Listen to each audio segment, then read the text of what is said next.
नमस्कार, स्वागत है आपका अपने YouTube चैनल दुनिया इकोनॉमिक्स की में। आज हम mathematical economics for beginner series के 7वें वीडियो के साथ आपके सामने उपस्थित हो रहे हैं। पिछली वीडियो में हम लोगों ने सप्लाई एनालिसिस पर थोड़ी चर्चा की थी और एक न्यूमेरिकल सॉल्व किया था और ये भी कहा था कि आगे के वीडियो में हम लोग प्रॉब्लम को थोड़ा सा कॉम्प्लेक्स बना देंगे। तो आज हम उसी थोड़े से कॉम्प्लेक्स प्रॉब्लम को लेकर आपके सामने हाजिर हैं। आइए देखते हैं।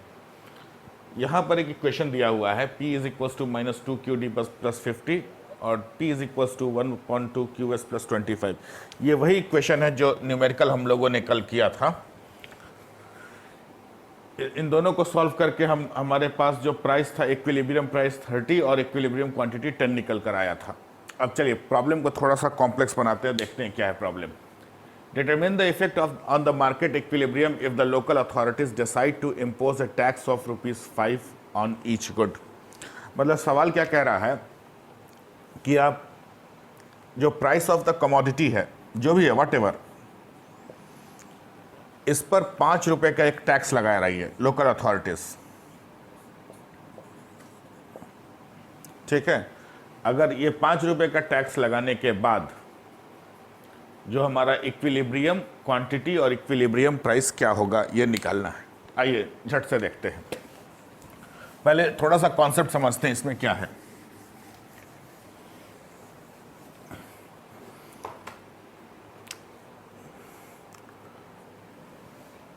देखिए, अगर 5 यहाँ पे सप्लायर की बात कर रहे हैं, ठीक है, सप्लाई फंक्शन यहाँ पर आएगा।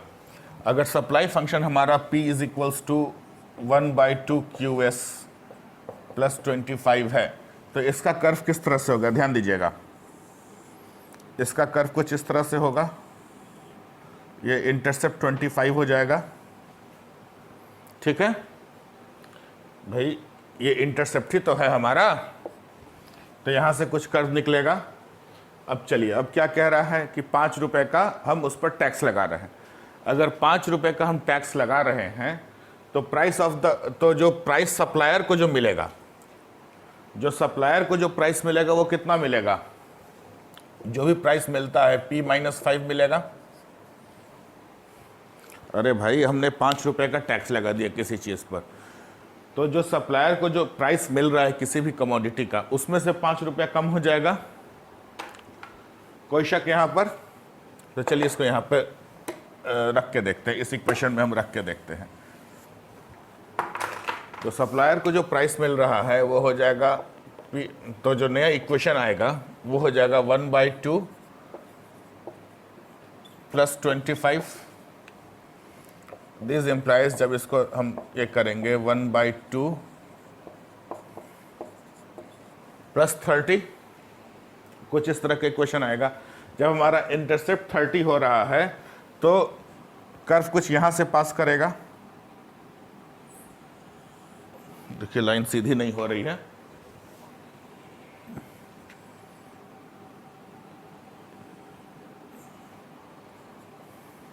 ये हमारा इंटरसेप्ट हो जाएगा। चलिए अब आगे देखते हैं। ठीक है, तो हमारे पास नया सप्लाई इक्वेशन निकल कर के आया है, ये वाला सप्लाई इक्वेशन आया। अब इन दोनों इक्वेशंस को सॉल्व करेंगे तो हमारा रिजल्ट क्या आता है। अब देखिए, एट इक्विलिब्रियम, वैसा ही सॉल्यूशन वैसे ही होगा। At equilibrium position, at equilibrium position क्या होता है, quantity supplied is equals to quantity demanded is equals to Q. तो P is equals to -2Q plus 50 और G is equals to 1/2 QS plus 30। अब इन दोनों को सॉल्व करेंगे। ये दो क्वाड्रेटिक इक्वेशन, ये दो लीनियर इक्वेशन हमारे पास आ गए। इन दोनों को सॉल्व करेंगे। आइए देख सॉल्व करते हैं। इसको हम रब कर दे रहे हैं। इन दोनों को सॉल्व करेंगे तो क्या होगा, यानी हो जाएगा -2Q plus 50 is equals to 1/2Q plus 30।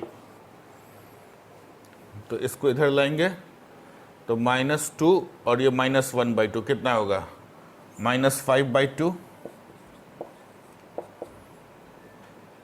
इसको इधर लेके जाएंगे हम तो माइनस कितना हो जाएगा, 50 -20 हो जाएगा ये माइनस माइनस कैंसिल आउट, तो और ये 5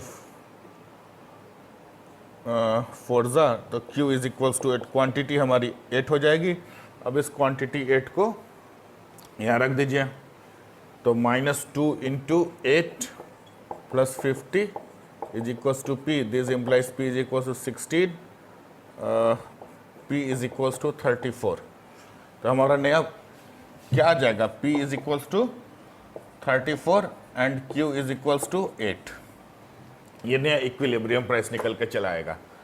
पिछली बार हमारा इक्विलिब्रियम प्राइस क्या, इक्विलिब्रियम क्वांटिटी क्या थी, 30 थी, और क्वांटिटी इक्विलिब्रियम प्राइस 30 था और क्वांटिटी हमारी 10 थी। अब देखिए, अब इन दोनों के बीच में क्या इफेक्ट आया। एक तो हमारा कर्व थोड़ा ऊपर से जाएगा, ये तो देख लिया हम लोगों ने, ये 25 से जा रहा है तो ये 30 से जाएगा, ये पहला चीज़ देखा। और देखा पहले जो सप्लायर को 30 रुपये मिलते थे, ठीक है, पहले सप्लायर को 30 रुपये मिलते थे और पब्लिक भी 34 रुपये और 30 रुपये खर्च करती थी, ठीक है। अब क्या हो रहा है कि हमको 5 रुपया टैक्स तो देना ही देना है सरकार को, लोकल अथॉरिटीज़ ने टैक्स इम्पोज किया है, हमको तो टैक्स उनको पे करना ही करना है। अब क्या होता है कि टैक्स का जो 5 रुपया है, अब देखिए यहाँ 30 से बढ़कर 34 हुआ, ठीक है। तो ये 4 रुपया जो है, 4 रुपया कंज्यूमर पे कर रहा है, सप्लायर को 34 रुपये मिल रहे हैं, इस 34 रुपये में से 4 रुपये जो है वो कंज्यूमर पे कर रहा है और 1 रुपया जो है वो सप्लायर पे कर रहा है, ठीक है। कोई दिक्कत यहां तक? आइए एक सवाल हम लोग और करते हैं इसी पर। ये सवाल हमारे सामने बोर्ड पर है। ये वही सवाल है जिसका लिंक हमने आपको डिस्क्रिप्शन बॉक्स में पिछले वीडियो में दिया था। उम्मीद है आप लोगों ने इस सवाल को सॉल्व किया होगा। और अगर आपका answer price is equal to 36 and quantity is equal to 21 है तो आपका सोल्यूशन बिल्कुल सही है। अब इस सवाल में एक हल्का सा ट्विस्ट कर दिया है, यहाँ पे टैक्स का कंपोनेंट 13 रुपये दे दिया है। इस तरह के प्रॉब्लम को कैसे सॉल्व किया जाए वो हम पहले कर चुके हैं, उसी मेथड को अप्लाई करते हुए इस प्रॉब्लम को भी सॉल्व करेंगे। और हमारा आफ्टर इक्विलिब्रियम जो प्राइस आएगा वो 48 रुपीज़ आएगा और क्वांटिटी 18 रुपीज़ आएगा। देखिए इस पूरी कवायद का मतलब क्या है, यहाँ पर कुछ आप लोगों को कुछ कॉन्सेप्ट देना चाहते हैं, कुछ कॉन्सेप्ट सिखाना चाहते हैं। ये देखिए,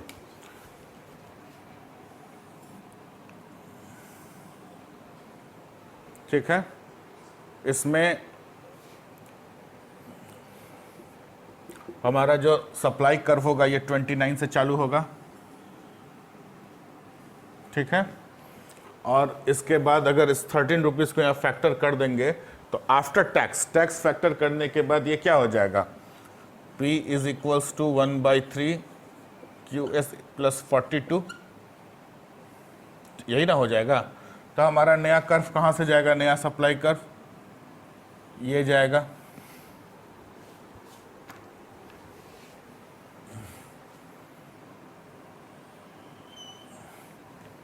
ठीक है। ये डिस्टेंस जो होगा, ये डिस्टेंस 29 होगा और ये डिस्टेंस 42 होगा। दोनों लाइनें पैरेलल होंगी क्योंकि दोनों का स्लोप बराबर होगा, ठीक है। लेकिन जो हमारा डिमांड कर्व है, डिमांड कर्व में कोई चेंज नहीं आएगा। देखिए कोई चेंज आ रहा है, डिमांड कर्व यहाँ भी वही रहेगा। टैक्स लगाने के बाद हम जो इक्वेशन में छेड़छाड़ करते हैं वो किस इक्वेशन से छेड़छाड़ करते हैं, हम सिर्फ सप्लाई वाली इक्वेशन से छेड़छाड़ करते हैं, डिमांड कर्व से कोई छेड़छाड़ नहीं करते हैं।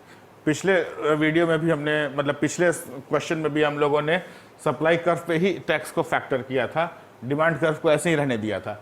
डिमांड कर्व हमारा एज इट इज़ रहता है। अब देखिए इस इक्विलिब्रियम पॉइंट पर, इसको दूसरे कलर से मार्क करते हैं, इसको ब्लैक से मार्क करते हैं।